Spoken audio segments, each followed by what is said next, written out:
সূচকের এই গুরুত্বপূর্ণ অঙ্কটি 44তম বিসিএস লিখিত পরীক্ষায় এসেছিল। চলুন সমাধান করি।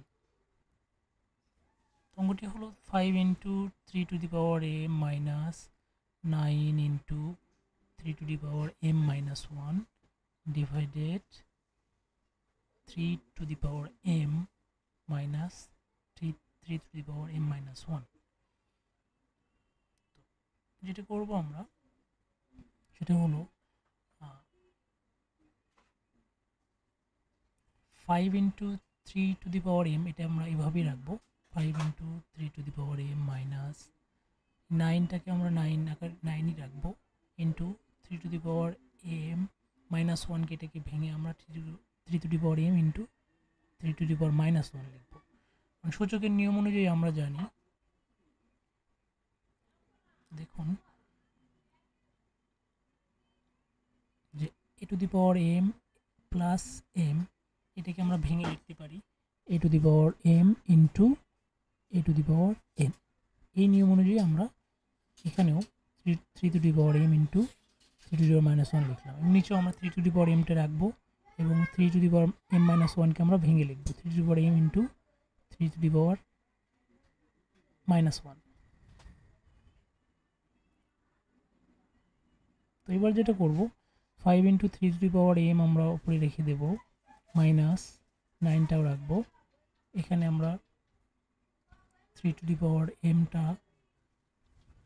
3 টু দি পাওয়ার m এটা এইভাবেই রাখবো, ইন্টু 3 ইনভার্স 1 এটাকে আমরা এইভাবে লিখতে পারি 1/3, অর্থাৎ 3 ইনভার্সকে আমরা 1/3 আকারে লিখতে পারি। এটা হচ্ছে সূচকের একটা নিয়ম, যে সূচক যদি এরকম হয় a two the power minus 2 অর্থাৎ a ইনভার্স মাইনাস 2, তাহলে আমরা লিখবো হচ্ছে 1/a²। তো নিচেও আমরা ঠিক ওইভাবেই লিখবো,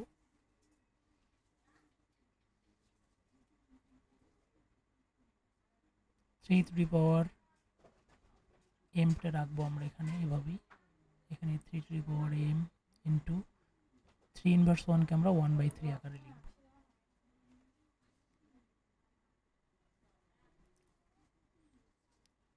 তো এখন আমরা যেটা করব সেটা হচ্ছে, যেহেতু উপরে 3m দুই পাশে আছে, তাহলে আমরা 3 টু দি পাওয়ার mকে আমরা কমন নেব। তাহলে উপরে আমরা 3 টু দি পাওয়ার m যদি কমন নিই তাহলে থাকবে 5 মাইনাস এখানে থাকবে হলো 9 ইন্টু 1/3। 9কে 3 দিয়ে ভাগ করলে 3 হবে। নিচেও আমরা কি করব, 3 টু দি পাওয়ার m আমরা কমন নেব, যেহেতু দুটোই আছে। তাহলে আমরা এখানে থাকবে 1 মাইনাস 1/3।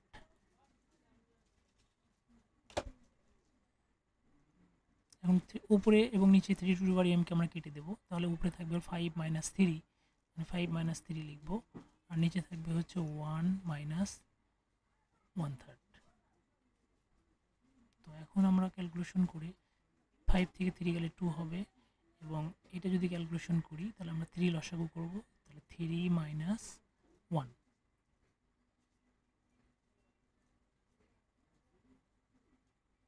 তো এখন হচ্ছে উপরে 2 থাকবে, নিচে 3 থেকে 1 গেলে 2 থাকবে, ডিভাইডেড হচ্ছে 3। এখন এইটাকে আমরা এইভাবে লিখতে পারি 2 ভাগ 2 ডিভাইডেড 3।